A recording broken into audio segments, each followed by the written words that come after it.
So guys, what if Naruto was Devic Dragon and Akeno as Queen movie? Rain. It's quite a pleasant phenomenon. Sometime it makes you happy and joyful, other time, it personifies the pain of loneliness, the pain of betrayal. This pain belonged to one Naruto Uzumaki, a man of honor who possessed a will stronger than steel, that now lay broken. He has blonde, spiky hair and ocean blue eyes that shone with the innocence of a child. Right now, those eyes of innocence looked shattered and dead. He had no idea what to do. He felt so lonely, so betrayed from the events that occurred last month. He never something so horrible, so two-faced, so thoughtless would ever happen to him. In the confusing haze that shrouded his mind, he called his best friend, Sasuke Uchiha. Sasuke. What's up, buddy? How'd your first date go? Sasuke asked. He had black eyes and spiky black hair with a blue tint. His hair hung over his face as bangs. He waited a little bit for a response, but when Naruto didn't immediately reply, Sasuke felt disconcerted. Sasuke called Naruto's name into the phone over and over with increasing urgency. Finally, when he sighed and moved to hang up the phone, he heard Naruto's voice again. This time, however, he could practically feel the sadness in it. Sasuke, don't I deserve any love?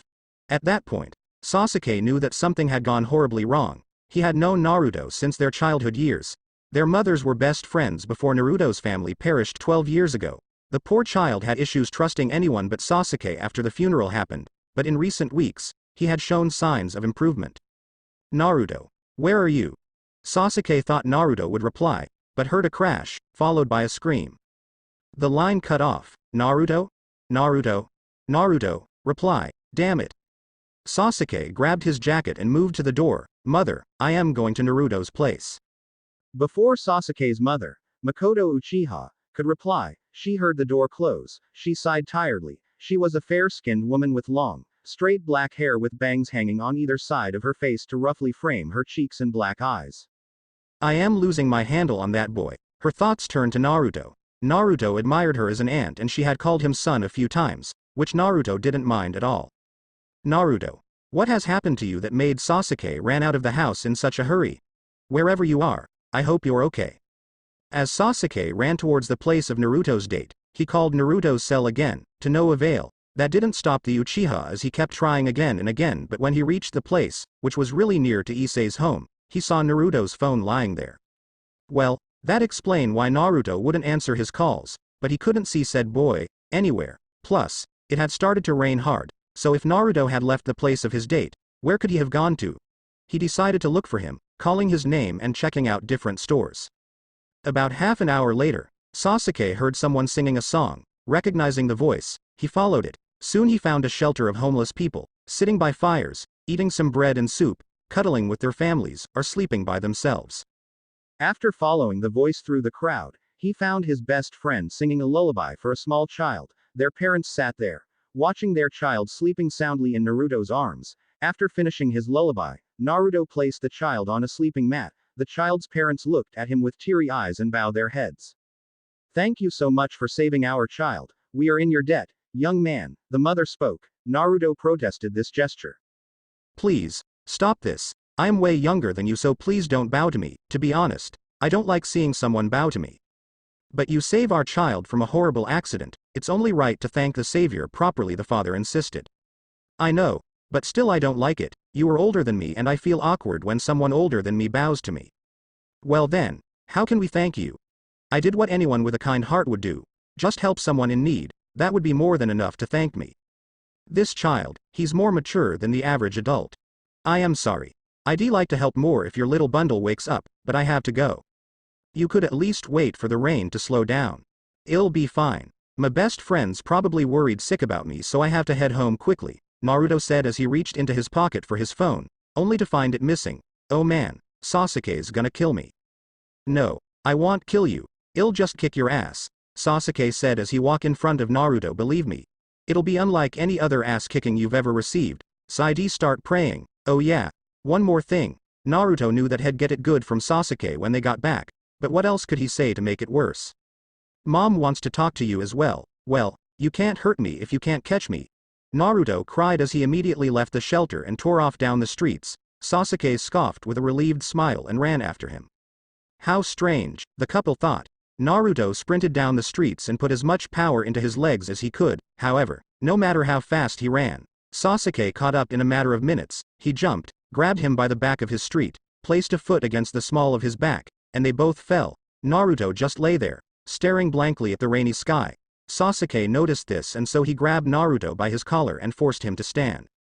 Look, I don't know what happened between you and her on the date, but don't worry, you will find the one for you, and she'll be a million times better than the girl you just dated, but until then get it together, you idiot. Naruto stared at Sasuke for a few seconds, then nodded. He gestured Sasuke to let him, and he did. What did that woman say to you on your date that's caused you so much pain? Nothing. Nothing. What do you mean, nothing? She couldn't say anything because she wasn't there. She stood me up. Sasuke, she never ***ing came. Sasuke just stood there, confused and annoyed. If your date stood you up, no one could blame you for feeling down, but Naruto hasn't reacted like this in a long time. Naruto, tell me everything, every detail, from start to when I found you in the shelter. Flashback. Naruto walked out of the dojo of his school's kickboxing club, his favorite club there. Naruto found himself the topic of admiration among most teachers. Naruto liked to take it easy most of the time, but whenever an important issue arose, he would do his best to solve it. After all, his nature demanded he does his best to help others. Recently, however, things have grown complicated. 2 weeks ago, Rias Gramori, a classmate and the president of the Occult Research Club, had just recruited Issei Hyodo, the biggest pervert in the school. Rias Gramori struck Naruto as beautiful. Indeed, she a beautiful young woman with white skin, blue eyes and a buxom figure. She also had long beautiful crimson hair that reached down to her thighs, with a single hair strand sticking out from the top. Her hair also had loose bangs covering her forehead and side bangs framing her face. As for Issei, Naruto didn't mind Issei that much, but Issei seemed to hate Naruto's guts, simply because a lot of girls found him attractive, in more ways than one. Issei didn't really strike Naruto as anything but ordinary, considering he was of average height with short brown hair and light brown eyes. Naruto walked towards the room of the occult club. No one, other than him, had permission to enter the room unless they belonged to the club. As Naruto entered the room, he saw Issei drooling around a smiling Rias and Akeno Himahima, another classmate.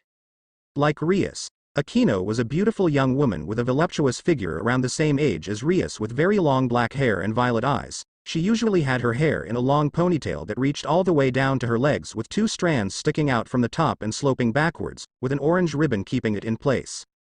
He also saw Kaneko Tuju, a freshman, eating her sweets at a desk, and Yuto Kiba, a sophomore, just sat at a table, talking with Asuya Argento, another sophomore. As Naruto entered, Kaneko, Asia and Kiba noticed him and raised their hands in greeting. Nothing much could be said about Kiba's appearance, aside from him being a handsome young man with short blonde hair, gray eyes and a mole under his left eye. Kaneko was a petite girl with white hair and hazel eyes. The front of her hair had 2 long bangs going past her shoulders and several loose bangs hanging over her forehead, while the back has a short bob cut. She also wore a black cat-shaped hair clip on both sides of her hair. As for Asia, she was a pretty young girl with long blonde hair and green eyes. Her hair flows all the way down to her back, with split bangs over her forehead and a single strand sticking out from the top, sloping backwards. Naruto met Asia a year ago. She practically bled kindness and compassion. However, her church excommunicated her for healing a criminal. He felt bad for her and offered for her to stay at his place. She happily agreed. Of course, she never had friends before Naruto and stuck to him like glue from fear of solitude. Hello Naruto, how have you been? I have been fine, Kiba. Naruto replied with a smile. Then Kaneko come in front of him, so he put his hand on her head, causing her to purr. Naruto loved petting her. He found it amusing and cute. He then pulled out a small bag of sweets from his pocket and gave it to her. This is for you, Kaneko. It's some new candy my friend made and it's pretty delicious, with sparkling eyes. She took the candy and ate it without a care in the world. Naruto smiled. Very few things surpassed a happy Kaneko in cuteness. So Asia, how do you like the club? It's really nice here. Everyone is quite amicable. Naruto nodded his head, then he walked towards Rias and Akeno. He started sweating in nervousness, so he looked towards the Kiba and the group. Asia nodded his head, showing her support.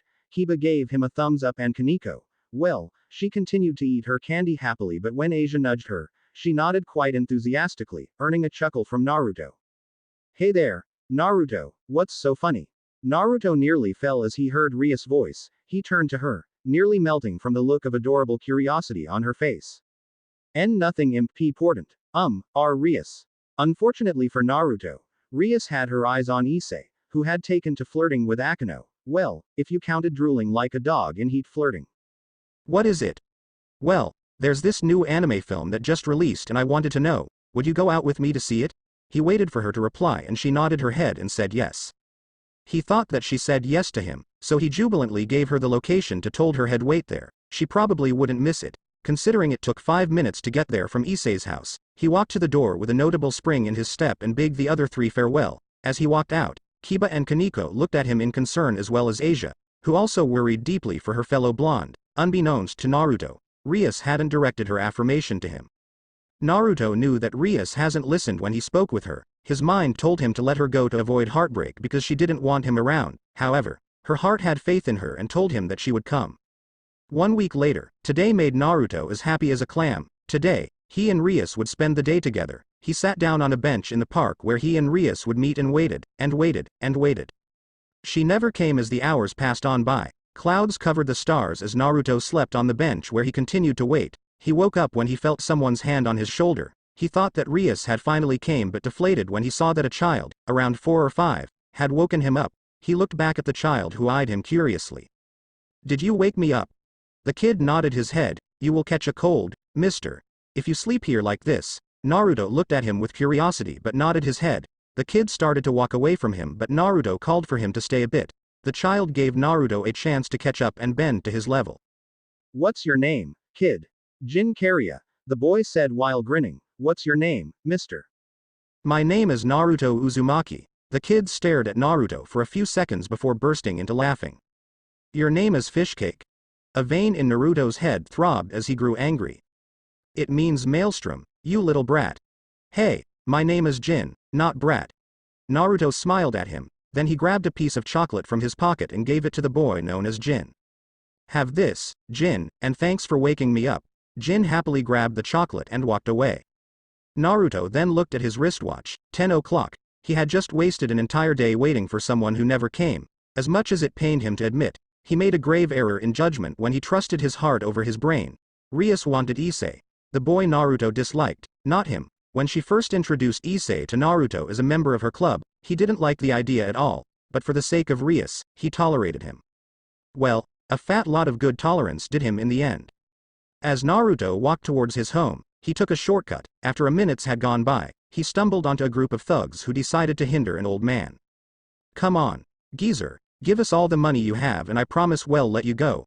The man moved in terror as he pulled out his pocket and gave all the money he had to the thug holding a gun in one hand, while holding out the other to collect. "What are you doing, creeps? You leave that man alone, otherwise." Naruto left the threat hanging. The thugs looked at him in surprise before they started to chuckle. A second later it exploded into full-blown laughter. "Do you really think you can take us on, brat? I'll say this, you've got a set of stones on you. Too bad you'll have to die with the old man." The old man turned to the thug with a gun in alarm. "What? But you told me that you would let me go if I gave you all my money." "Yeah, it was a lie." He pointed the gun at the old man. However, before he could pull the trigger, he felt sudden pain in his right cheek and he flew a few feet away. He looked back and saw that the one who clocked him proceeded to pummel every last one of his buddies. After a good 5 minutes of vengeful clobbering, Naruto tied the black and blue thugs to a nearby tree with rope. A few minutes, the police arrived at the behest of the old man. After the police put the thugs in handcuffs, Naruto saw no reason to stay, so he turned for his home. "Now just wait a minute here, young man." Naruto stopped and turned to face the man. He looked somewhere in his mid-50s but had brown hair. Naruto waited for the man to speak. Instead the man walked up to him and bowed to Naruto. "Sir, with all due respect, I only did what any morally decent human would do. You don't need bow to me, it's kind of awkward." "Very well. My name is Hyodo. You can call me Lord Hyodo. I live nearby, so please, come with me to my home." Naruto would have said no, but his stomach growled, betraying him. The man insisted, "Please, it's the least I could do to thank my savior properly, and if your stomach gave me any hints, I would say you're pretty hungry." Naruto really didn't want to impose, but if the man really insisted, why should he say no? "Okay then, lead the way." Naruto knew immediately that he just saved Issei's father, but said nothing. He couldn't shake the gnawing feeling that he would find Rias at Issei's house, but decided to walk with him to his home. Soon, they reached their destination and entered the house where a middle-aged woman stood to greet him. She noticed that her husband brought a guest with him. "Welcome home, dear, who's this young man you've brought with you?" "Honey, he is my savior, I am alive because of him." The wife started to yell, but her husband put hand on her mouth. "Be calm. I will explain everything." She nodded her head and walked into the living room. As they sat down, she walked with a cup of tea. However, because of the shock of what her husband told her, she didn't concentrate on her direction and stumbled, causing the tea to spill on Naruto's shirt. "Oh goodness. I am so sorry. I didn't mean to." No, it's fine, it's fine. I know you didn't do it on purpose." He used his handkerchief to dab dry his wet shirt. "You should wash your shirt. The stain will ruin the shirt if you don't wash it out." Naruto asked her about a washroom. She told him the one on the current floor had a leak. If he wanted to, he could use the washroom upstairs to wash his shirt. Naruto nodded his head and walked upstairs. As he ascended the stairs, his body grew goosebumps. Naruto could feel it when something he didn't like happened in his general area. As he grew closer to the washroom, his brain screamed danger. The very next words Naruto heard made his heart stop. "Issei, my virginity, please let me give it to you." He knew who this voice belonged to. "No, please no, I beg of you, no." He noticed the slightly ajar door. His mind tried its best to direct him away. It screamed and pulled with all its might, but natural curiosity triumphed in the end. The young, brilliant and beautiful Rias Gremory sat on top of the perverted drooling dog Issei Hyodo, stark naked with the exception of her underwear, but not her bra, revealing two succulent orbs of flesh, complete with pink, perky, erect nipples that Issei held in his hands. Naruto didn't know what to do. The one girl he had a crush had just shattered him, not physically but emotionally. He then tore down the stairs with tears in his eyes, not caring if two suddenly knew of his presence. They could have each other for all he cared. As he ran down, he saw Issei's father and mother waiting for him. They had smiles on their faces until they saw the tears in his eyes. Those smiles then morphed into looks of concern. "What happened, Naruto? Why are you crying?" "I am sorry, Mr. and Mrs. Hyodo, but I have to go. An emergency just arose in my family, so if you'd please excuse me." He put on his shoes and ran out the door before the couple could ask him anything more.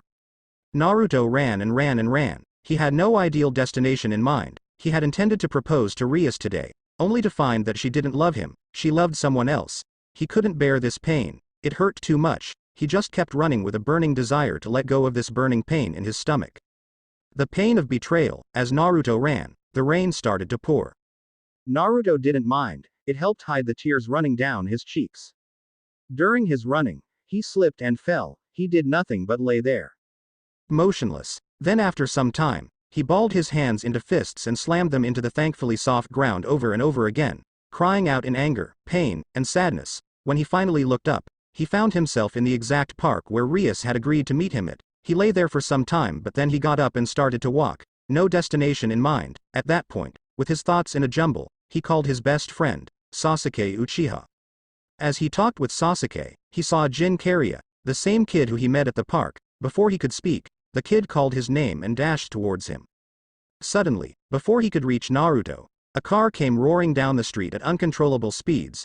Jin looked at the headlights in horrified shock. Naruto dashed to save him, disregarding the possibility of not making it time. As he stepped in front of the headlights, he saw the driver and passenger close their eyes in fear. Naruto and Jin vanished from there and appeared on the other side of the road. Poor Jin slowly realized how close he came to death and started to weep. He never imagined that a stranger he met at a park would end up saving his life. He clung to Naruto and wept freely. Naruto covered him and started to walk towards the driver. He grabbed the car door and tore the door off of the metal hinges. The couple sat in cold stillness, petrified not only by the display of sheer strength, but also by the furious look he bore in his eyes. Naruto grabbed the man by the collar. "If you can't control your speed when you're on the road, then don't get on the road at all. You nearly killed this child because of your recklessness." The woman in the car begged him for forgiveness and promised him that something like this will never happen again. Naruto, seeing the assurance in the woman's eyes, as well as a bit of desperation, let the guy go. Both of them got into the car and drove away in speeds that made Naruto comfortable. He then turned to an awestruck Jin Kariya, who had stars in his eyes from witnessing Naruto's might. "So, where do you live, Jin?" Flashback end. As I dropped him at his home, He asked me to stay for a bit, the rest is as you found me. Sasuke had long since turned his gaze to the ground beneath him. It had since stopped raining. He clenched his fists and the look of fury on his face could burn the coldest block of ice. After hearing what the tramp, Rias, and that dog, Issei did to his best friend, any idiot could tell that he desired vengeance. Naruto saw this, and while appreciative for Sasuke's anger on his behalf, wanted to deal with this his own way. Don't, Sasuke. Why? You have every right to be angry. Hell, I am angry, but what, Naruto? Sasuke damn near shouted. That bitch is sleeping with some panting bastard. She betrayed your trust, yet you're telling me not to go after them? Naruto turned to Sasuke with eyes of sub-zero temperatures. 1. You'll tell no one about this. 2. She didn't betray me. I was the fool who fell in love and this matter is closed. You'll tell no one about this, not Rias, and especially not Grandma. Sasuke just stared at him. I understand it will be difficult for you, but the last thing I need is for her to figure out I was watching her and that dog. Just keep this between us for now. Sasuke ground his teeth, but nodded his head at that. Both of them got up from the ground and started to walk. So you used your power, huh? Yes, but it was out of anger. Still, I think it's time, Sasuke. Time for what? Naruto turned to Sasuke, seriousness burning in his eyes. It's time for me to hunt again. Sasuke looked at him with wide eyes. Are you sure? You haven't done any training in the past few years, so you'd have to train yourself to the bone. Right now, I am leagues above you in strength. Sasuke vanished from Naruto's sight and appeared few feet away from him and spoke speed, too. Naruto chuckled. Be that as it may, Naruto spoke before he threw a punch toward Sasuke's face, who just barely dodged. I still pack a mean punch. What are you doing, you idiot? Reminding you of my place atop the pecking order, Naruto smirked. Sasuke scoffed. Who told you that you're still the boss? Naruto grinned at Sasuke. No one needs to. I know for a fact that if I can knock you off your game with one of my normal punches, I am still the boss. Sasuke's eyebrows twitched so he closed his eyes. Like hell you can order me around. When Sasuke opened his eyes, Naruto had turned in a different direction from him. What are you bitching around? Go home, Sasuke. Tell Aunt Makoto not to worry. I am fine, at least for now, he mumbled. Sasuke didn't leave it alone just yet. I know you're not fine, but I will head home and tell Mom that you're okay. Is there anything you want me to tell her? Naruto shook his head and walked towards his home with an attitude that he never showed in public. As Sasuke watched Naruto walk away, he closed his eyes and a figure appeared right next to Sasuke. Are you sure he's going to rejoin? I may be new, but he doesn't look all that powerful to me. Sasuke shook his head and chuckled. If you doubt his skills, then, where's your scarf? The woman noticed now that her scarf had disappeared. She stood in shock. How can my scarf be gone? I know I was wearing it a few moments ago. Look over there. Sasuke pointed. As she followed his finger, she saw her scarf wrapped warmly around Naruto's neck. The women smirked at the blonde's retreating back. My, he's quite quick. The difference in your speed is not that much. Both of you were evenly matched in terms of speed. Then how he was able to move that fast? I didn't see him move. It's his sacred gear. The end it possesses the ability acceleration to increase his fighting abilities to unknown level for few seconds. Still think he's weak, Yoruichi Shiwan? Yoruichi just smirked. She was a slender and well-endowed woman of average height. She had dark skin, golden irises, and black hair. Her hair was waist-length and kept in a ponytail with chin-length bangs framing the sides of her face. She wore a black, backless, sleeveless undershirt, an orange overshirt with 2 white straps on each shoulder, a large beige sash around her waist, and black stretch pants with a pair of lightweight brown shoes. You are really interesting, Naruto Uzumaki. I am gonna love having you. Sasuke saw the spark in her eyes and sighed. Naruto, you better watch yourself. Buddy, this one's into you. Naruto shivered. I bet it was that woman, he surmised as he wrapped the scarf around himself tighter. As he reached his home, a regular 2-story house, he rung the bell. A second later he heard someone reply and then he heard footsteps. As the door opened he saw the smiling face of Asia, the little blonde nun he took in. He smiled back, despite everything that had happened today. I am home. Oh Naruto, welcome home. As Naruto walked, he removed his shoes. Naruto, you're soaking wet, let me get you a towel. It's fine, Asia, I was going to take a shower anyway. He walked in the bathroom, disrobed, and then stepped into the hot bathtub. As he relaxed, he thought back to the talk he had with Sasuke in the park, as well as the ebony-skinned beauty who he snatched a scarf from. She was so gorgeous, maybe even more than Rias. He then shook his head. Damn it, Naruto, now's not the time. You've got to get yourself ready for training. As Naruto was thinking, the bathroom slid open and a woman walked in, stark naked. It was the very same woman he saw at the park, and being a teenager and human, he almost screamed what the, but controlled himself. If Asia heard her voice, she'd come running, and if she saw this attractive naked lady, Naruto would have more to worry about than just a broken heart. Who are you? He asked quietly. Yoruichi looked at him with curiosity. She looked up and down his rugged body and approved of what she saw, especially his half-mast member, which made her giggle. Naruto got annoyed at this. Why are you laughing and why are you here? Yoruichi suddenly vanished and appeared in front of Naruto's face and leaned towards his ear. Gotta say, kid, your package is rather impressive. Naruto's face got redder than a tomato. Feeling violated, he covered himself with his hands as the dark-skinned goddess in human flesh relaxed in the bathtub. She noticed Naruto still stood with his hands covering his manly bits. Smirking, she outstretched her arm and pulled one finger towards her and the bathtub. As a man, it went against his values to turn down a woman's proposition. Plus his heart needed healing, so he also joined her in the bathtub.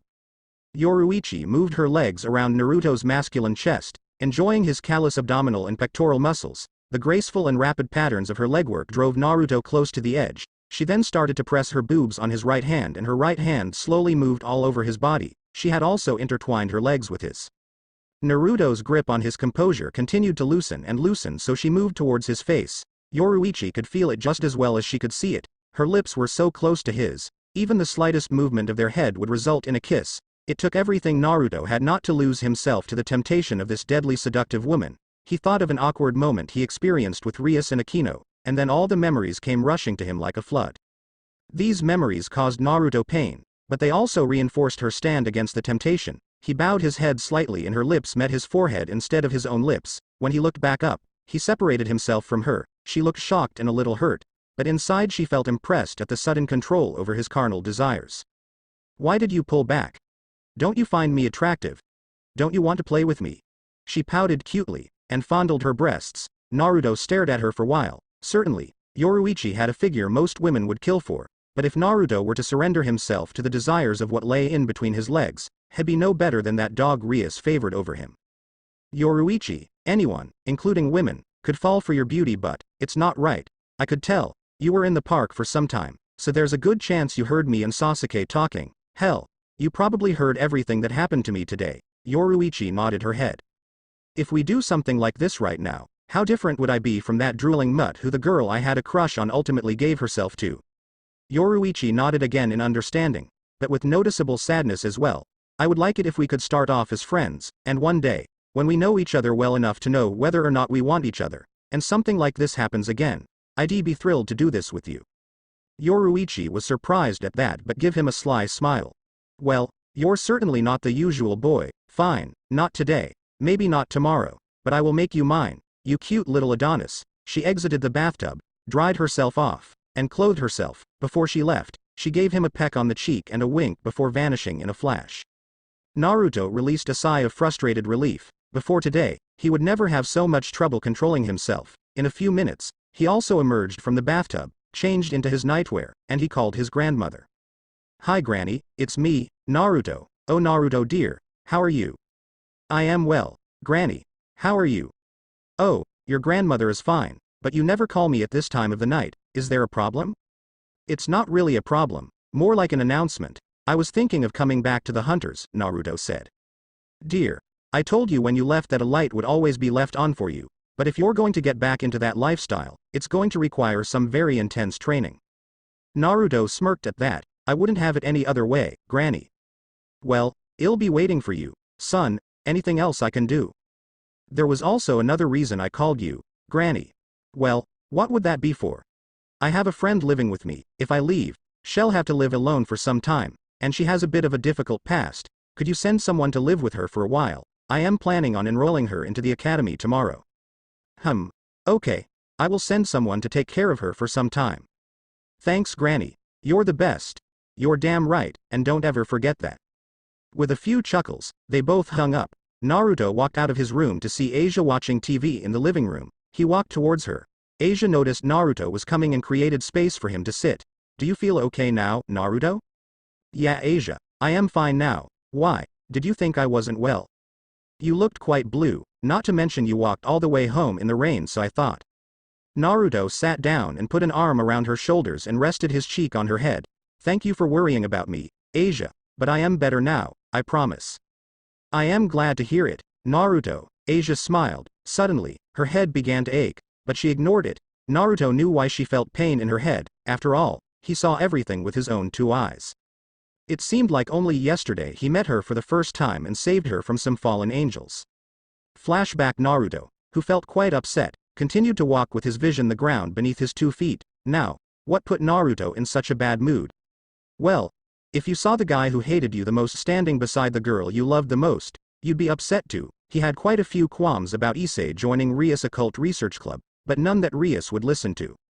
Naruto, deep within his thoughts, had no complete gathering of his surroundings and ended up bumping into somebody. The collision knocked him out of his daze and he looked to see a cute nun gathering her belongings, which fell from the collision.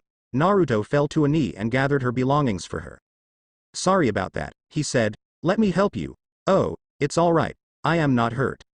Still, I should have been paying more attention. It's fine. I wasn't paying attention myself. Naruto looked at her curiously. I've never seen someone like you around before. Are you a foreigner? She nodded. I am from Italy and I was transferred to church of this town in. And you lost your way? Naruto completed the sentence. The nun played with her fingers. Yes, could you tell me how to get there?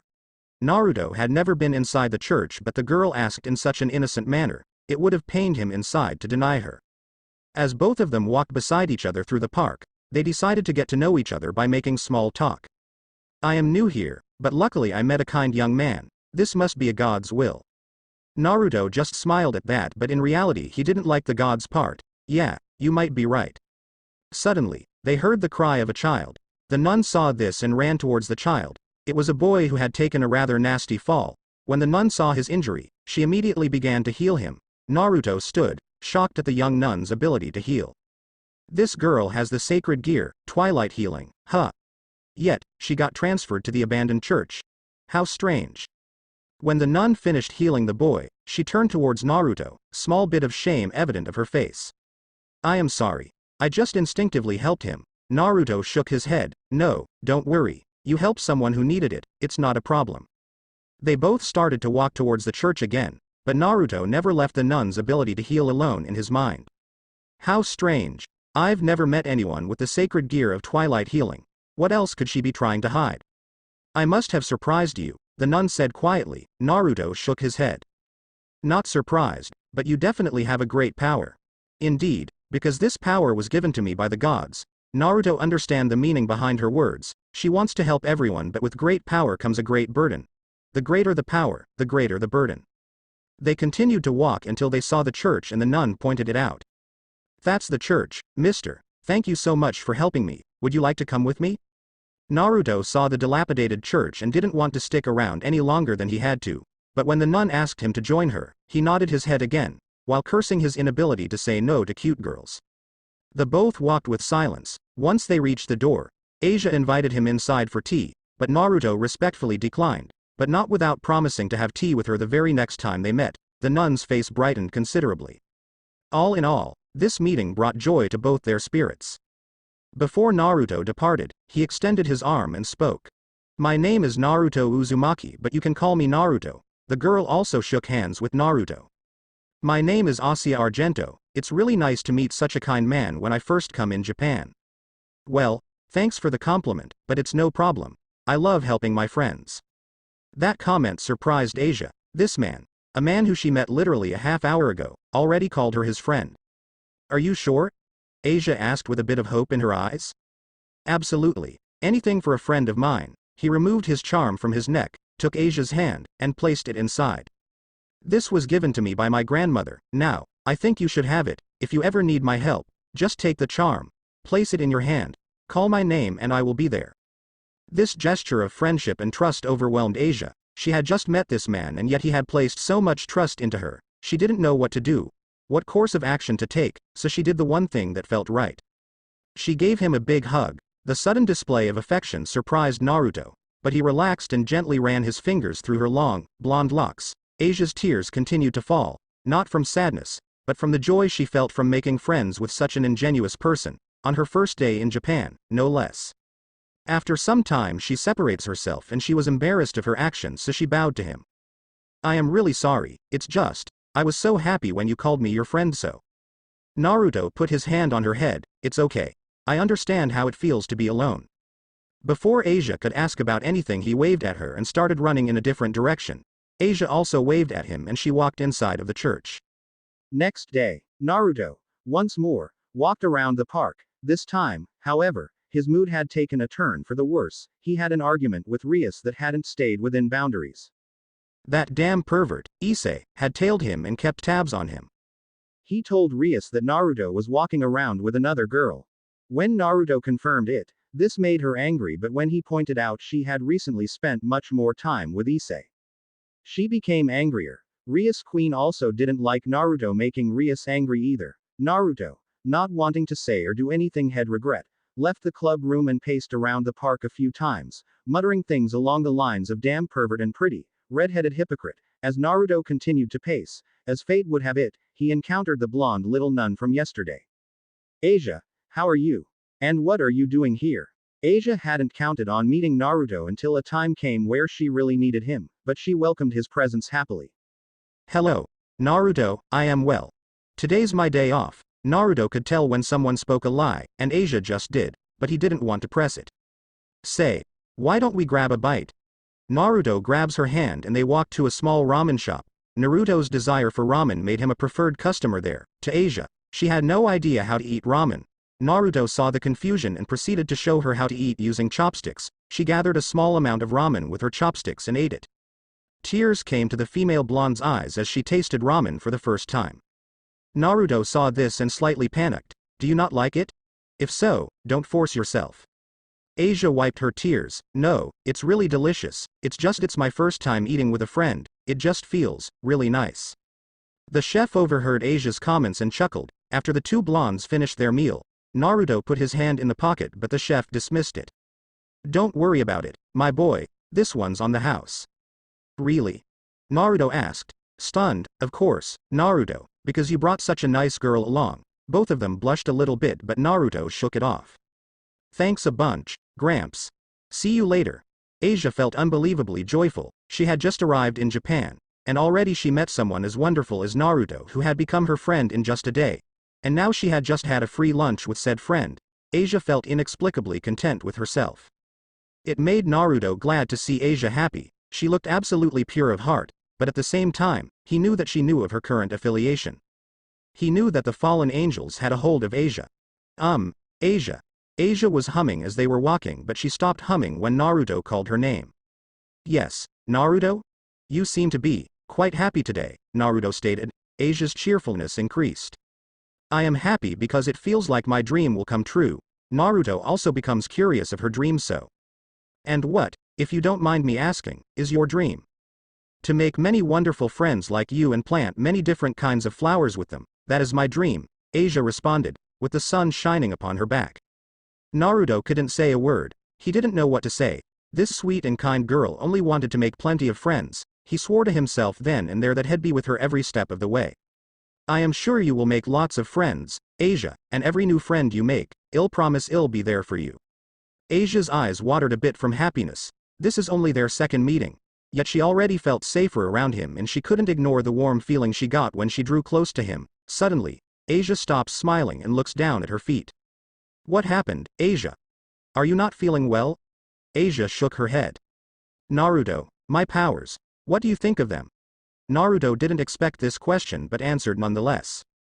I think you have a really great power, Asia, you can help so many people with it. But what if I used them to heal a criminal? Would you think any less of me? She asked. Naruto scratched the back of his head. It doesn't matter who you healed. You saw the injured person and you helped him. If I was in your place, I would have done the very same thing. I don't care what other people would have thought of you for it. You did what you thought was right. That alone makes you a great person, Asia. Asia's heart soared even further. Despite the tears running down her face, Naruto didn't like the sight of Asia crying, not one bit. Asia. Why are you crying? It's just, Asia choked out while wiping her tears, I actually did heal a criminal, but the church called what I did a sin. As a result, I was excommunicated from the church, Naruto. You were the first person who told me it doesn't matter if I healed the criminal or not.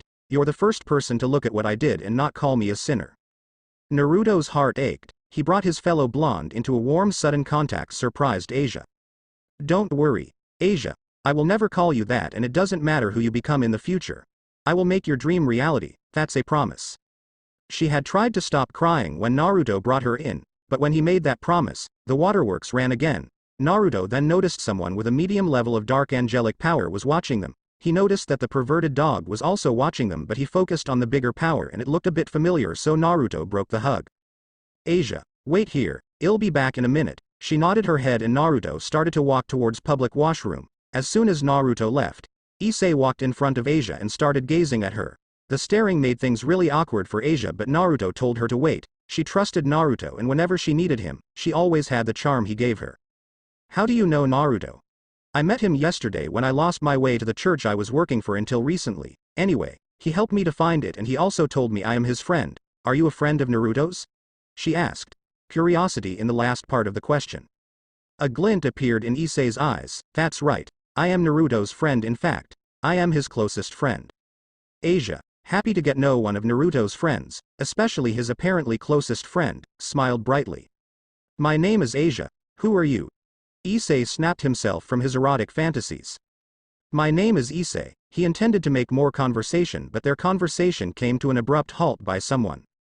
With Naruto, Naruto walked towards the public washroom and stopped in the middle. When he saw no one there, he vanished without a trace and appeared in front of a fallen angel. The fallen angel was surprised and shocked by his sudden appearance but controlled herself.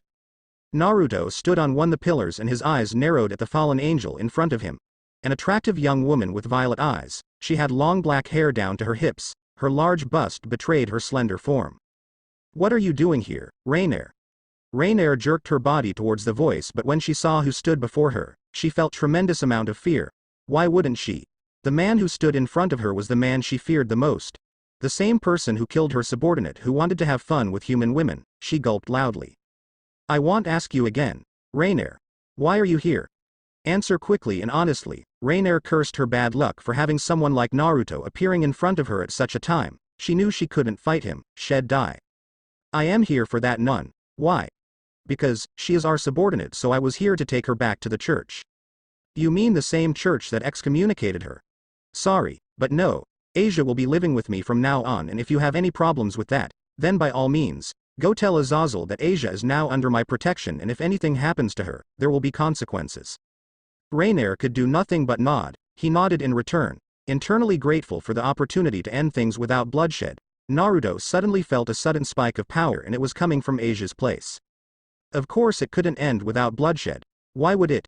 He growled. He prepared to teleport but he had to dodge an attack, lest he lose his head. When he looked up at the assailant, the sight of a fallen angel didn't surprise him, however the 6 wings did.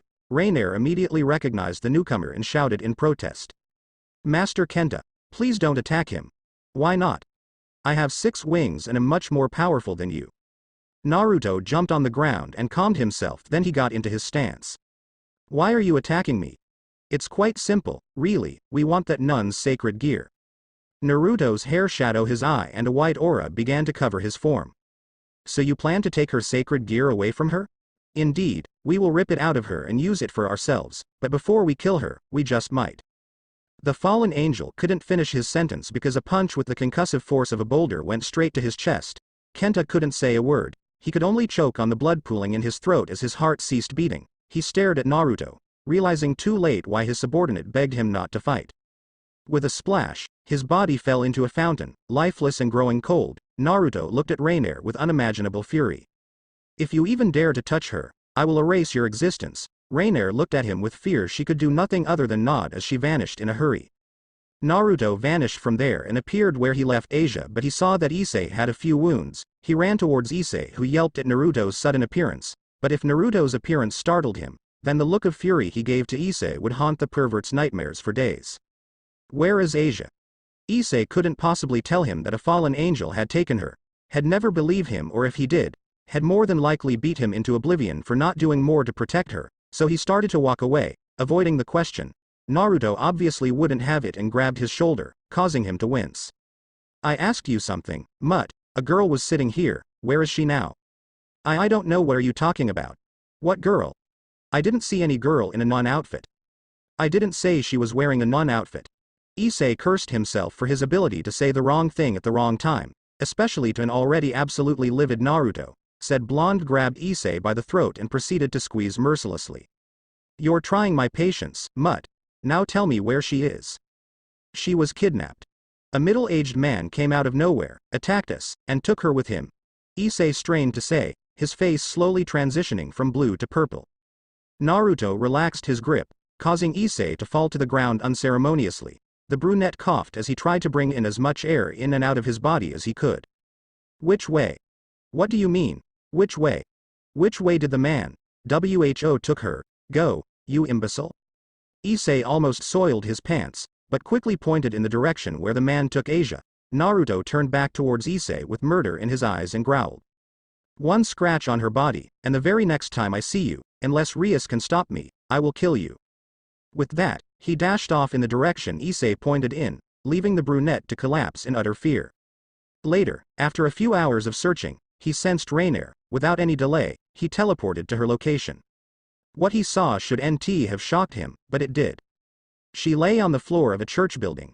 The exact same church that he helped Asia find the other day. She lay covered in bruises and had multiple puncture wounds. He saw her attackers standing few feet away from him. Without looking at the other three occupants, he knelt down towards Rainier.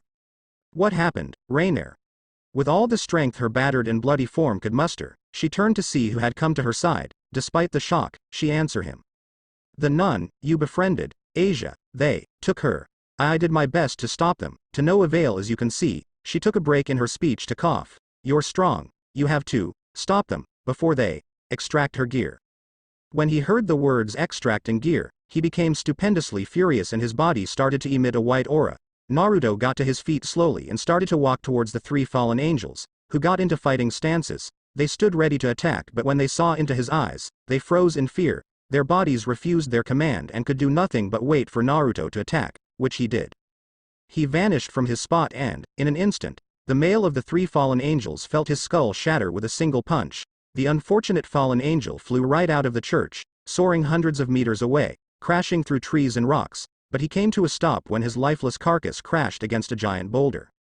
Seeing this, the two other fallen angels flew for their lives, but Naruto vanished and appeared above the blonde fallen angel, and using an axe kick, he sent the fallen angel crashing to the ground, unconscious. The final fallen angel looked at Naruto in absolute fright. He had just sent two of her fellow fallen angels flying. One through the air and the other to the ground. What could she do against power like that? As Naruto approached, she immediately fell to her knees. No, please, don't hurt me. I was ordered to attack Rainier. I would never do anything to her willingly. I beg of you, spare me. Naruto could practically feel the fallen angel lying, but decided to give her the benefit of the doubt. He turned around and walked back to the church where Rainier lay. The kneeling fallen angel saw that if she ever had the best opportunity to kill the blonde, it would be now. She jumped high into the sky, summoned a light spear and threw it as hard as she could towards Naruto. Take that, you bastard. The fallen angel screamed, laughing manically as the spear continued on its course towards Naruto. Unfortunately for her, Naruto saw the attack coming and tilted his body slightly, grabbed the light spear in hand and threw it right back towards her. The stunned fallen angel didn't even have time to think as her own light spear went right through her gut. How the impossible, she groaned as she fell to the ground harshly. Naruto walked towards her and grabbed the fallen angel by her throat and spoke, I gave you chance to live but you throw it away. No. No. No. No. Please, I will not do this again. I'll do anything, please. Naruto didn't fall for her pleading then and he wouldn't now. He flung the desperate fallen angel into the sky and held his hand out. A ball of energy appeared in his hand and he aimed it towards the fallen angel. Crimson flash. Naruto fired a powerful red beam from his hand towards the airborne fallen angel, who could do nothing but scream in despair as she felt the powerful red beam obliterate her, leaving no trace. The beam had so much power, so many people in Kuo could see it, and those who did made a mental note not to piss out whoever had that kind of power, or at least get clear when that person got into a bad mood. Naruto walked back towards the church and found Rainier, where she lay as still as a doll. When she saw Naruto, she closed her eyes and steeled herself for her death.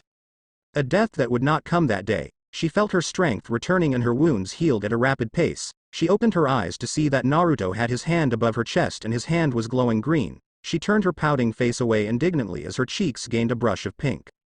Hey, she may be a fallen angel, but she's still a girl who doesn't like boys putting their hands near where they don't belong.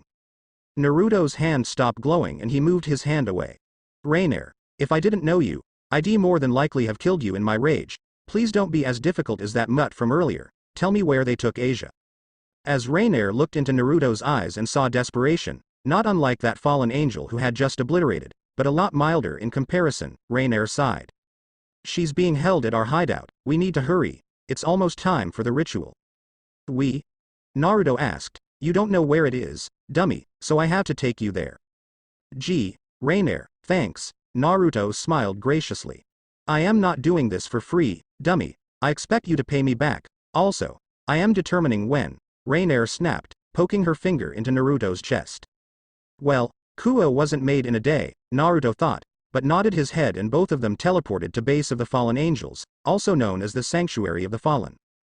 The Sanctuary of the Fallen, as Naruto and Rainier entered their church, they saw a psychotic exorcist holding a holy sword and a gun. Rainier hissed at him. She never liked this man. What the hell are you doing here, Freed? She asked with impure disdain in her voice. The name named Freed looked at them lecherously. Well, Rainier dear. How nice of you to join us. What am I doing here, you ask? Well, I am here to kill your boyfriend and then, well, I am sure a beautiful fallen angel such as yourself can get some ideas. Rainier flushed crimson when Freed called Naruto her boyfriend. It certainly didn't help when she had to hold on to him in order for her to take to the sanctuary. Her musing, however, came to a halt when she sensed how tense the blonde beside her felt. Very few fallen angels knew of Naruto's power and unfortunately for Freed, he did not know. Do not cast those eyes upon me, scum. I am Freed, exorcist extraordinaire who sets innocent humans free from the demons that possess them. Naruto started to walk towards Freed slowly. There are 3 different kinds of people I despise. I hate liars, especially those who lie to themselves. I also hate traitors, but worse than that, I absolutely despise anyone who believes they can have their way with any woman without consequence. You just happen to be all 3.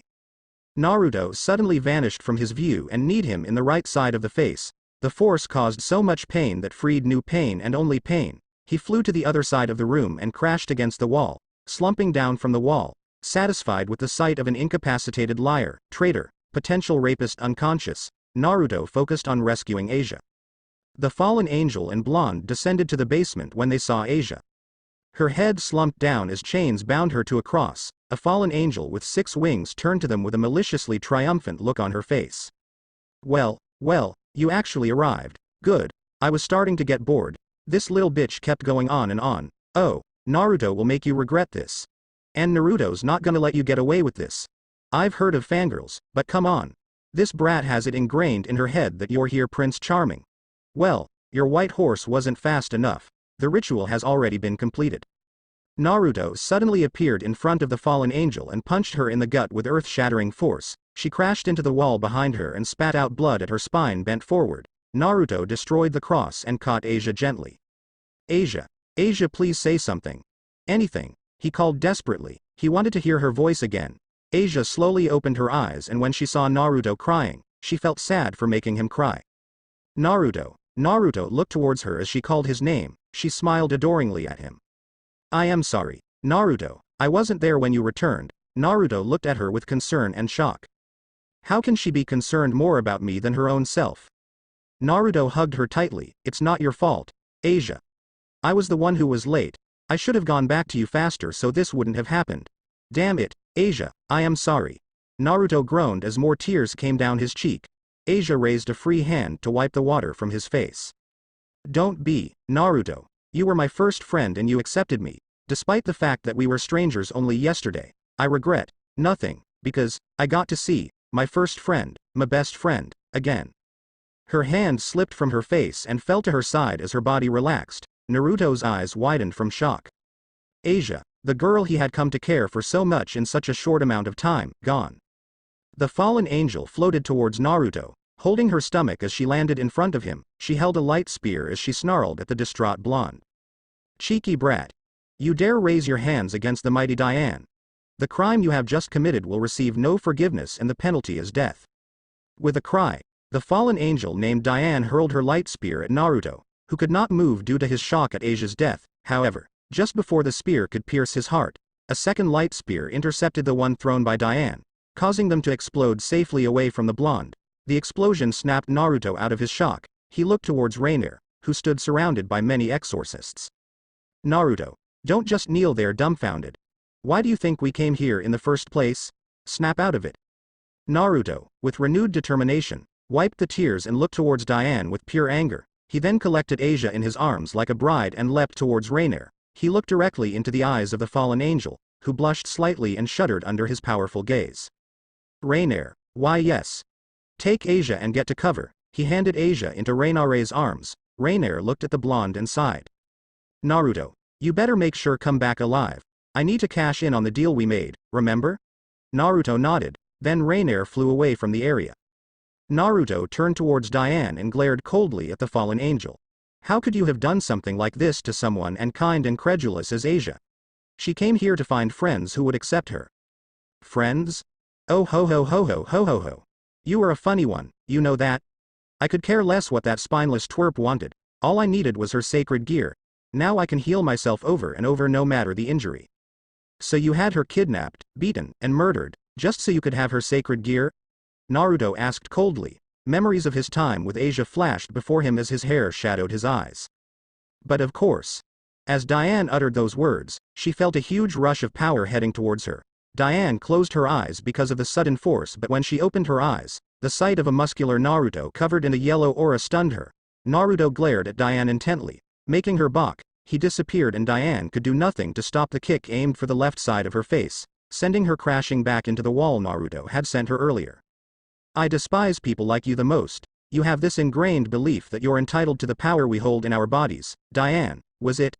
Listen Diane. We are not tools that you can use as you please. We are humans, and humans like me. We know how to fight for ourselves. However, you made the unforgivable mistake of killing Asia, and for that, I will make sure to erase your existence entirely. There will be no place for you in the other world. Naruto then started to power up to his maximum limit. The sheer power pouring out of him caused the building to shake and the ground beneath him started to quake. Yellow armor began to cover his body with red jewels on his shoulders, chest, both knees, and in the palms of his hands with dragon-like wings sprouting from his back. His helmet had a long horn and one small jewel lay on his forehead. For a finishing touch, his normally cerulean blue eyes had began to burn a scarlet red. Obliteration Dragon Balance Breaker. Diane couldn't a single muscle. The power emanating from Naruto stood to overwhelm her, and the barrier around the church started to crumble. Naruto then cocked back his fist. Diane's eyes shrunk in confusion as a punch from that distance stood no chance of reaching her. Then her eyes widened in horrific realization. Why, you were one of them, the legendary. She would never get to finish that sentence as the fist that he cocked hit the air. The hit on its own did nothing, but the shockwave that resulted from the punch had so much force behind it that Diane, half the church and all of her exorcists lay victim to the annihilating blow. Yep. One of the 7 warlords, the legendary Deathblow Dragon, Naruto Uzumaki. Naruto powered down and released his scale mail and secured Asia's sacred gear. Then he started to look for Asia and Rainier. He didn't have to search long as Rainier flew towards Naruto with Asia in her arms. Naruto signaled Rainier to lay Asia on the ground. As she did, Naruto resealed the sacred gear inside her. But before they could do anything more, they felt multiple familiar energies. Rainier, I'll find a way to repay you for what you've done for me and Asia today, but you gotta get out of here now. Rainier nodded and vanished elsewhere. Naruto hid his energy signature. When Rias and her peerage teleported at the Church of Abundance, they were so shocked to see the church was destroyed and there were so much blood around everywhere. What the hell happened here? Who could have destroyed this place? President, are you sure we should be here right now? Don't panic. Whoever the person did this is now gone, but one thing's for sure. That person was using a sacred gear. Issei felt shocked and happy. Shocked because of the sheer power used by the sacred gear and happy because if he could learn to use that kind of power, he could kick Naruto's ass easily. As Rias' peerage surveyed the destruction, Rias saw the light of teleportation. She immediately flew towards the source. Seeing this, her peerage flew with her. Well, except for Issei, he didn't know how to fly so he could only run behind them. Kiba hung back to help Issei.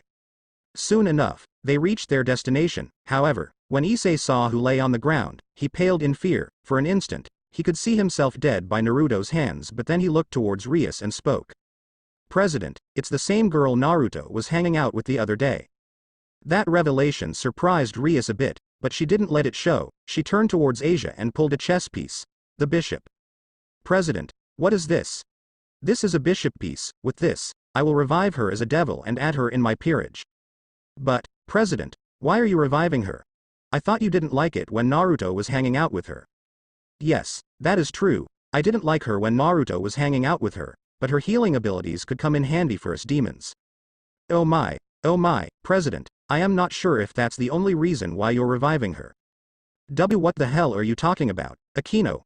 Let's just get this over with. Rias spoke with a flushed expression. As Rias placed the bishop piece above Asia, she spoke in a voice with much more power than she held. I, Rias Gremory, hereby order you, Asia Argento, to heed me. Bring your soul back to this world, and become my part of my peerage as a devil. You shall become my bishop and rejoice in your newfound life. A red glow covered Asia after Rias finished speaking. A few seconds passed before Asia opened her eyes. The first thing she saw in her second life was Rias' curious face. She looked around, shocked at the destruction that took place while she was dead. Hello. Rias greeted kindly. Asia quickly got up and, with a polite bow, returned the greeting. Hello. My name is Rias Gremory and I have resurrected you as a devil. Hearing this, Asia became a bit sad before she remembered Naruto's words. Don't worry, Asia, I will never call you that and it doesn't matter who you become in the future. I will make your dream reality, that's a promise. Remembering those words brought a small smile to Asia's face as she looked towards Rias, but then her eyes fell on Issei, who she instantly recognized. Hello Hyodo-san. It's nice to see you again. Right, it's nice to see you, again, Issei said, blushing at the use of the honorific. Asia suddenly appeared in front of Rias. Are you all friends with Naruto-san? Rias nodded her head, but to her surprise, Asia seemed happier over the fact that they had called themselves Naruto's friends rather than the fact that she had just come back to life. Asia, why are you so happy? Naruto told me that he has some friends who are all really good people. He told me any friend of mine is a friend of his and vice versa, so if you're all Naruto's friends, then you're all my friends too, right? Rias' peerage didn't know what to say, but Rias smiled at her. Right, Asia, yeah. Any friend of Naruto's a friend of ours. Rias and everyone teleported out of the area, leaving Naruto alone in the shadows. He emerged from the darkness and looked towards sky. Damn, I really need to control my emotions. He leapt off the ground into the sky and began his flight home. The next day, Naruto saw Asia standing beside Rias, waiting for him. As soon as he saw her, he ran and gave Asia a big hug, making the blonde immensely happy, while the redhead puffed her cheeks in jealousy. Flashback and Naruto came to his senses as Asia called his name. Naruto smiled at Asia. Yeah, Asia? What's up? Well, you were looking at the seal with so intently that I thought something might be wrong, Asia replied. Naruto sighed softly and put his left hand on her head. Don't worry, I am fine, just thinking about something. Can I know what were you thinking of? Well Asia, there is something I want to tell you. What happened? Is something wrong? I talked with Granny a little bit before I came down, and I need to go and see her because of some work. Asia became sad when she heard that Naruto was going somewhere, leaving her. Asia, don't worry, I will be back as soon as I possibly can, and I am not leaving you by yourself. Someone's staying with you until I come back. As soon as he said that, the doorbell rang. Who might that be at this hour? Asia thought. That was faster than I thought. I guess Granny wants me to get back into shape as soon as possible, Naruto thought. Asia got up and started to walk towards the door, but Naruto stopped her. Asia, hang on, I'll see who it is, he said as he walked towards the door. However, as soon as he opened the door, someone came in fast and slammed into Naruto with the speed of a bullet train. Big brother. Hua. The projectile came in the form of a teenage girl with long brown hair and wearing a cap and a jumpsuit while carrying a backpack, sitting on the male's stomach. The girl looked at Naruto's face, but she could only see swirls in his white eyes. She tilted her head in confusion at seeing the boy out cold, then grabbed him by his collar and proceeded to shake him violently. Wake up, Naruto!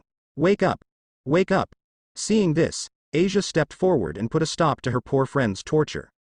Please stop, you're only hurting him more. The girl looked at Asia and smiled. My name's Arayli. Nice to meet you, miss. She held her out hand for Asia to shake. The blonde didn't want to give off the impression of being a bad host, so she stuck her hand out in return. It's nice to meet you as well, my name is Asia Argento. Arayli smiled widely, but before they could say anything else, they heard groaning. My gut feels like it got hit with a shell from an anti-tank rifle, Naruto groaned and looked towards who stood in front of him. So she sent her, huh? Well, she's undoubtedly strong and she might be the best choice. He got up clutching his stomach. Nice to see you, Arale. How have you been? Asks Naruto. Great. What about you, big brother? Why are you holding your stomach? A tick mark appeared on the male blonde. You were the one who crashed into my gut like a cannonball. Arale ignored Naruto's yelling and sat on the sofa. She looked at Asia, who was supporting Naruto. I am going to be staying with Miss Asia here. Naruto nodded his head and sat on the sofa in front of her. That's right. You'll be staying with Asia for the time being. Treat her well and no matter what happens, Arale, don't let her out of your sight, am I clear? Arale nodded her head. Naruto looked towards Asia who was still saddened over Naruto's departure, but she looked towards the blonde with a happy smile. Don't worry, Naruto. I will take care of myself and I won't leave her side so you don't have to worry. Naruto nodded his head and gave her a small smile. Okay then, I will be off for a few days. Arale, you and Asia give the documents to Sasuke, he will handle everything school-wise. Arale nodded her head in understanding of Naruto's orders. Well then, both of you should go and sleep, you both have to go to school tomorrow. Naruto spoke with a smile. Both Asia and Arale got up and walked towards Asia's room as Arale wanted to take a bath before the bath. Arale changed her clothes to nightwear and slept in Asia's bed, leaving little space for Asia to sleep so after some time, Asia walked out of her room and walked to Naruto's room. Naruto, yes Asia. Come in. As Asia entered the room, she saw him packing his backpack. Not feeling sleepy? Asia nodded, are you done packing? Yeah, I am almost done, do you really have to go? Naruto stopped his packing and looked towards Asia, he walked towards her as she looked down at the ground, sadness in her eyes. Asia, I know you will feel a bit lonely, but you have a new friend now. I promise as soon as I am done with Granny, I'll move as quickly as I can back here, okay? Promise? Naruto held her hand up to his lips and kissed it. Promise. Asia smiled brightly after that and started to leave but stopped at the door and turned back to Naruto. Is there anything else you need, Asia? Asia shook her head, but then she started to play with her fingers. Naruto? Can I sleep in your room for tonight? Alright. You take the bed and I'll sleep on the sleeping mat. Asia nodded her head and readily went for his bed and tried to sleep, but as she saw Naruto packing, a peaceful smile stretched across her face. I do really feel safe when I am around Naruto, she thought to herself as she closed her eyes to sleep. Next day, Asia slowly opened her eyes as the rays of morning light beamed down upon her face. She looked around for Naruto but she couldn't find her fellow blonde. She nearly cried, but then her eyes fell on a letter with her name on top, indicating that the latter is for her. She picked it up and began to read. Dear Asia, I am truly sorry. I left in the early morning in a hurry, but remember this. I will come back as soon as possible, and if you'd like to contact me, call me at any time, okay? Have a great day. Naruto P.S. Be sure to give Arale a tour of the school. I don't want her getting lost. Today looked like a great day in the city of Kuo. Blue skies illuminated full green trees and the air smelled fresh. However, the weather wasn't the only reason why today looked like a great day. Today also looked like a great day because today was Arale's very first day of school. Arale walked down the street with Asia on the way Kuo Academy. She seemed blindingly happy, but the blonde nun next to her felt slightly upset because Naruto had left home without talking to her, but the fact that she had made another friend did much to quell her upset feelings. Hey Asia, as this school is fun? An excited Arale asked. Asia didn't understand her question, but she still replied with a nod. Yes, this school is fun, you can make a lot of friends and play with them. As soon as Arale heard the word play, her eyes started to sparkle. Play with them? Yes, I am gonna play a lot. Somewhere else. Naruto walked down the roads of Kyoto and he saw a few children playing in a nearby park. He then sneezed. However, in that sneeze he remembered something crucial he should have told Asia. Crap. I forgot to tell Asia not to say the word play around Arale. When she's in the playing mood, she gets a lot more brutal than her innocent demeanor suggests.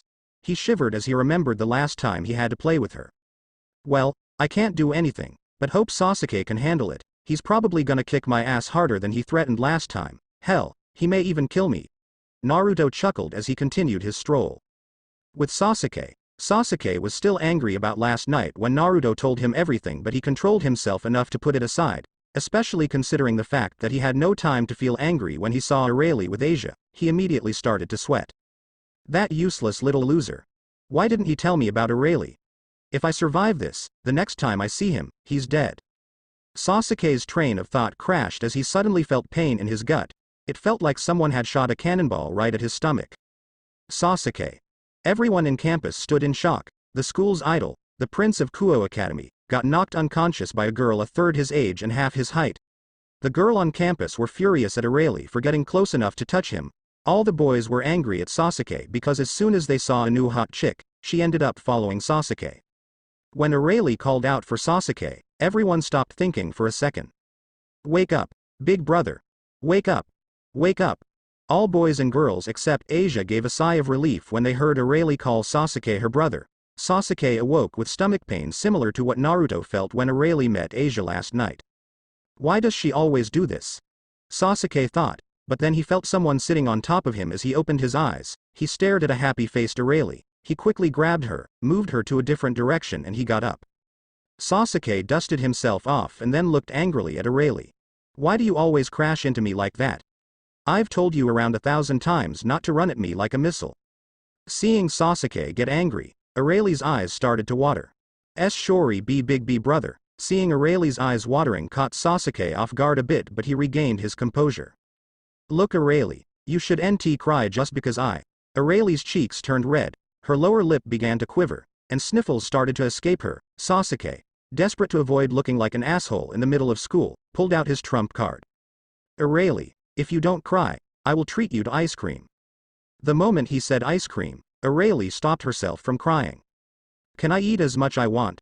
Sasuke gave her a strained look, indicating no. Arale turned on the waterworks again, but Sasuke quickly acquiesced. Okay, you can eat as much as you want, but only after school. Arale started to jump in excitement as she was going to eat as much ice cream as she wanted. Sasuke looked away, but still smiled a bit. Asia also saw the interaction between them and smiled a bit. How nice it is to have siblings. Arale, quiet down. Let's go to the principal's office. We need to enroll you as a transfer student. Sasuke started to walk towards principal's office with Arale and Asia in tow. As they reached the principal's office, Sasuke stopped. Seeing him stop, both Asia and Arale stopped as well. Arale, give me all the documents Naruto gave to you. Arale took the documents from her bag and handed to Sasuke. Sasuke took the documents and reached to open the door but before he opened the door and signaled Arale to come with him, but she refused. Big brother told me never leave her alone. Stay with her together all the time, so I will not leave her alone, Arale said firmly. Seeing this, Sasuke sighed and also signaled Asia to come with them. Sasuke knocked on the door. Come in. The trio entered the principal's office. As they entered they saw the principal seated in an elegant pose. She had long black hair reaching the middle of her back. She wore a black business suit. When she saw Sasuke, she told him to come inside. When the trio walked inside, Sasuke was the first one to speak. Miss Carrier, these are Arale's papers. Everything you need to know about her is in those documents. Miss Carrier took the documents and looked them over. Well Sasuke, last night I also got a call from the board. They told me everything I need to know, so she's been accepted in the school as a transfer student in Arale. You will get your uniform from the student council. This is your class program. Arale took the paper presented. All three of them thanked her and took their leave. As they came out of office, Sasuke looked at Arale. Let's go. Arale, we need to go to the student council. Well Sasuke, if you don't mind, I will take her to student council room, so can we go? Sasuke stared at both of them for a few seconds, but ultimately sighed. Okay, but you're going to have to show her around school, spoke Sasuke. Asia nodded her head and both of them started to walk in opposite directions. Sasuke watched them walk towards the student council room but then he felt a familiar energy. As he looked towards the source of the energy, he saw a black cat. He started to walk into an isolated part of the school, but the cat also followed him. As Sasuke reached an empty hallway, he stopped. You can come out now, Yoruichi. As he finished speaking, the black cat morphed into the all-familiar dark-skinned beauty. Hello Sasuke? Why did you call me here? I want you to keep an eye on Rias and if you see her and her peerage anything doing funny, I want you to inform me, is that okay? Yoruichi nodded her head and started to walk but stopped. Sasuke, I also want to ask you something. Sasuke also stops and looked towards Yoruichi. Why are you doing this? What she did was her choice and Naruto is doing okay, isn't he?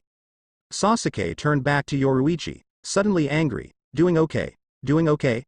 That bitch wanted to give that mutt. WHO only looks at women for their bodies, her virginity. He heard it with his own ears and saw it with his own eyes, and you're telling me he's doing okay? Sasuke had never gotten furious in front of her, so seeing Sasuke angry came as a shock to her. Sasuke turned away and took several deep breaths. Sorry, I didn't mean to go off like that. Tell me why you're so upset and well, call it even. Naruto is not doing okay, and for anyone to imply that he's not upset just makes me violently angry, because he may look fine on the outside, but on the inside is an entirely different story. Hell, never admit this to anyone but me, but Naruto, he couldn't feel more alone. How can you tell? We're like brothers, Sasuke said before turning to walk in a different direction. Yoruichi looked down at the ground in thought before turning to the Uchiha's back. You were wrong about one thing, Sasuke, and what that might be. Naruto may feel alone, but he can never be alone. What do you mean? As long as he has family like you and the leaders, he can never truly be alone in this world. With that, Yoruichi vanished in a flash. Sasuke looks towards the floor. She only said 2 sentences, yet they struck a deep chord inside of him. With Arale and Asia, both of the girls walked towards the student council room, but they were confronted by Issei, who was looking for Asia, as she was called by Rias for a meeting. Hello, Asia. Hello, Mr. Hyodo. Issei didn't see himself getting used to her use of honorifics when around him, but didn't complain. When he saw Arale, his eyes glowed with that familiar perverted glint. Now, naive as Arale may seem, she liked when someone stared at her body with lustful eyes. As a matter of fact, she had destroyed the eyes of many males for staring at her like that, but before she could do anything, she felt a hand on her shoulder. To her relief, the hand belonged to Sasuke. What happened? Arale, why are you standing here? Oh, nothing, big brother. This guy was greeting us, so we stopped. Well, if you're done here, then be on your way. Both of them nodded and walked off past Issei, who stood still, shocked at the revelation of Arale and Sasuke Uchiha as siblings. Before Issei could follow them, Sasuke stopped him. Listen, Issei, you can sniff the skirts of other girls. I don't care, but if you try anything with Arale, I'll kill you where you stand. Am I understood? Spoke with pure venom in his voice. Issei got so scared of him, he almost wet his pants and ran off to the Occult Research Club, completely forgetting about the reason he intercepted the 2 girls for.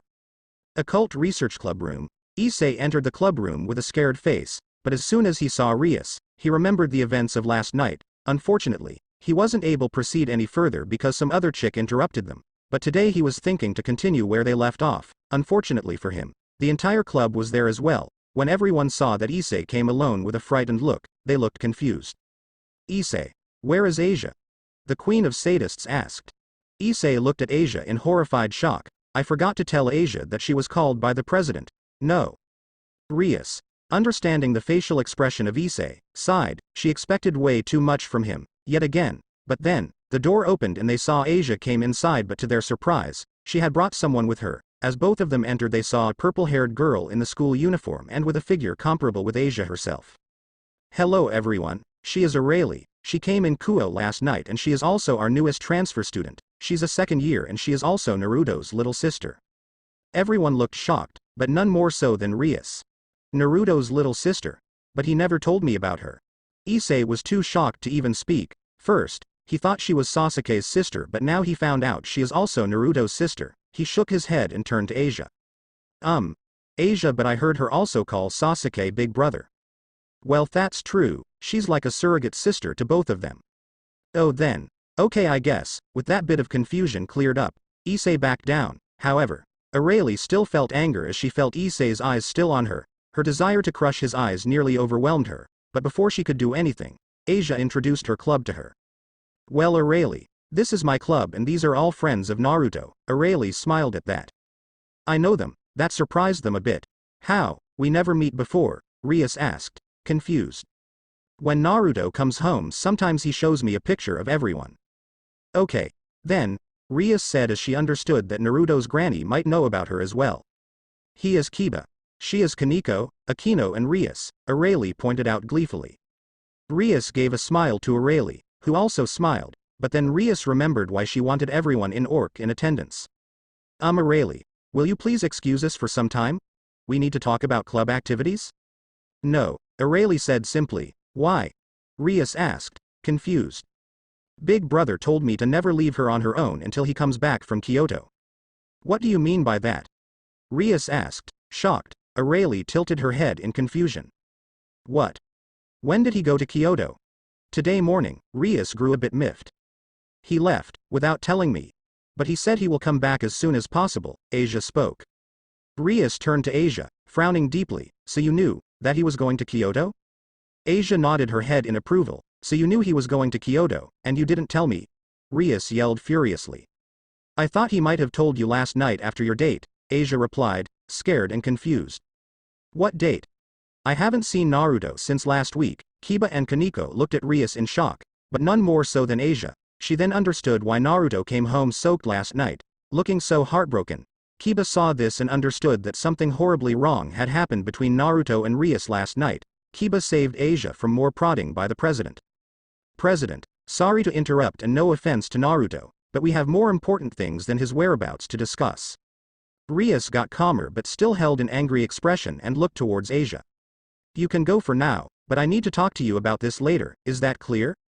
Asia nodded her head and walked out with Areli, who still looked confused. After they left, a magic circle appeared in the middle of the room. A bright red column of light shone and a beautiful silver-haired woman came walking out of the circle, wearing a maid outfit. Introducing Graphia Lucifuge, strongest woman of the underworld and wife to Lucifer. As she appeared, everyone except Rias bowed to her. Mistress, Lucifer-sama is truly upset about last night, Graphia spoke in a disappointed tone. If he truly cared about me, he should have stopped this contract beforehand. Be that as it may, sleeping with someone else is not an option, let alone an acceptable one. Both Kiba and Kaneko were shocked and confused. What do you mean?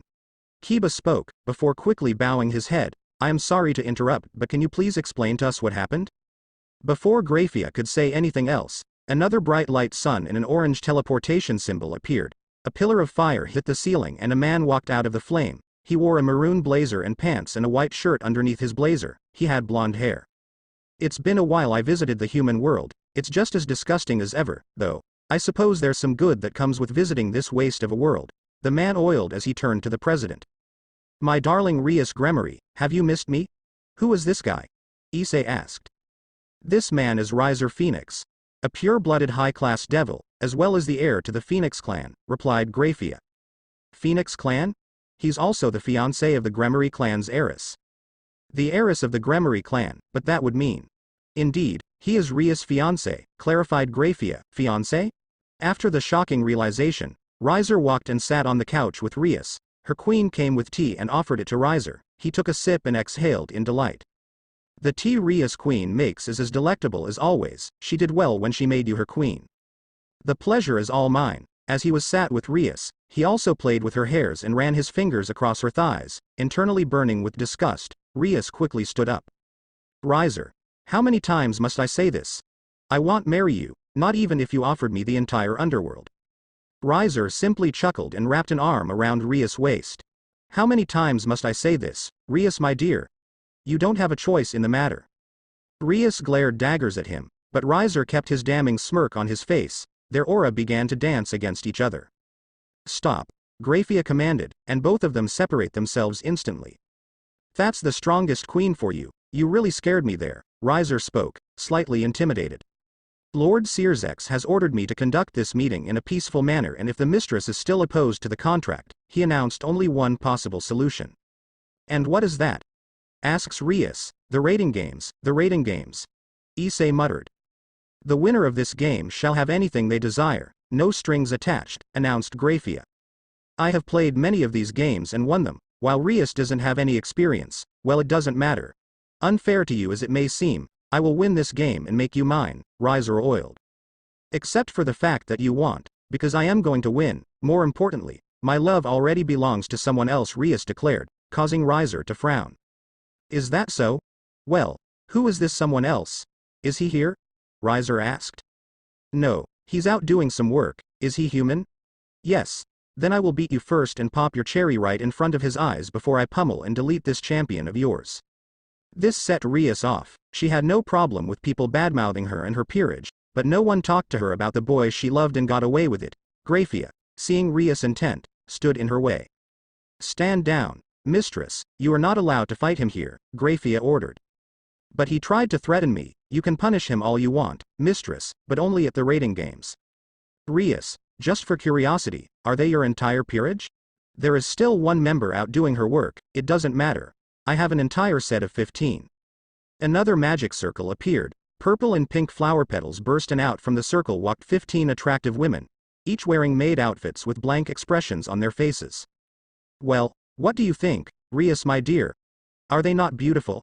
Though, if it makes you feel any better, in my eyes, none of them could hold a candle to you. 15 pretty girls. I can't believe it. I've found someone I could hate more than Naruto, Issei growled. While I understand the jealousy of reanimated mortals, your mutt seems especially displeased with me. His dream is to become the harem king someday. How gross, Ravel, Riser's bishop, said, along with her little sister. Now I see, Eubeluna. She walked in front of Riser. He grabbed her face and smashed his lips against hers, shoving his tongue down her throat. While she displayed no signs of struggling, a small blush crept upon Eubeluna's cheeks as they separated. Riser turned to Issei victoriously. The low-level devil boy like you will never be able to do this with anyone, Riser sneered. Shut your mouth, shitstain. With that many girls, you have no right to go after the president. Watch your tongue, you impudent slave.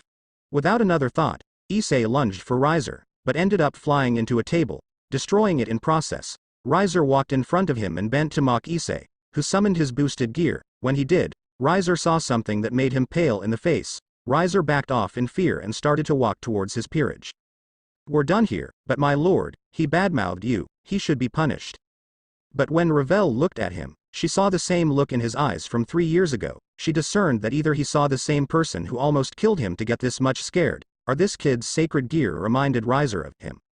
Yes, my lord. Ravel then ordered his entire peerage to teleport, and without further delay, they vanished with teleportation. This caused many questioning look in the occupants, but Issei on the other hand got his ego boosted. He was scared of me, Riser Phoenix, a high-ranking devil and a clan heir, was scared of me in my gear. If I can scare someone like that, Naruto won't stand a chance. Rias, on the other hand, smiled in relief that Issei's sacred gear was good enough to scare Riser. Perhaps she could use that gear in the raiding games and beat Riser. The remaining occupants looked confused. How often do you see a clan heir retreat from a lower-level devil? But then Rias remembered something and walked towards Issei, but as she reached him, she ignored him and grabbed the photo lying on the ground. Surprisingly enough, it took no damage. Rias hugged it like a lifeline, humming in content. Seeing this, Graphia looked more confused than anyone else. Mistress, who is this person if I may ask? He is the man I love the most. Then why you were trying to have intercourse with him? Graphia asked, pointing to Issei. What? Kiba and Kaneko stood in shock and, for the former, outrage. She didn't go on a date with Naruto, she wanted to knock boots with the mutt. I can't believe it. Why would the president abandon Naruto? Doesn't she care about him at all? President, you tried to sleep with Issei last night, just to get out of that damn contract? Kiba asked, turning to Rias. Rias simply nodded her head. It's official, President, you're an idiot, Kiba growled. Watch your mouth, Kiba, or else. Akeno tried to threaten him. Or else what? You'll kick me out, call me a rogue, hunt me down, and kill me. Kiba, please calm down, I can't. Kaneko. Lady Graphia just told us that she tried to have sex with Issei last night, and right now has the nerve, the audacity, to say that she loves Naruto the most. Don't you think that's wrong? The whole room went silent. Kaneko turned to Rias. President, the day that Naruto saved you from being molested by the creep, what did you swear to yourself? Rias looked at Kaneko in confusion, then her eyes went wide. I swear upon my name as a Gremory, that the one person I love above all others, shall have all of me, body and soul. Rias' eyes started to water as she realized what she had done to Naruto. Why do you even care about that jackass? B.N. Beta note. Now, Canon Issei would never say something like this, or maybe he would. IDK. Still, in this story, Issei is a bit more of a dick, so. The president wanted to sleep with me because I am better than him. I have the sacred gear of the Red Dragon Emperor which can kill even the gods themselves. He doesn't have any power whatsoever. That makes me a far better match for her. What good is that power if you can't control it, mutt? Do you want to fight, punk? Issei spoke, summoning his sacred gear. Bring it. Kiba replied, summoning his sacred gear. Enough. A giant wave of authoritative bloodlust sent them both to their knees. Restrain yourselves, both of you. The raiding games will be held in 10 days, so you should not fight with each other. Kiba, I understand your anger, but under no circumstances are you allowed to badmouth your king. But enough. You will receive proper punishment after the rating games, which will be held in 10 days from now on. Also, mistress, may I see the photo of that man? Why? Because it is my duty to find the person who is responsible for all this. He's done nothing wrong. He doesn't need to be involved. You need tell him about yourself, and our world. Whether or not you want to reveal why you wanted to sleep with your pawn is up to you. However, do you really think, with what you know now, that you can play this off like nothing has happened? With that, Grafia left with Naruto's picture using the same magic circle she came in. All the remaining occupants, save for Issei, felt depressed. Kiba couldn't have left quicker. Thanks for watching.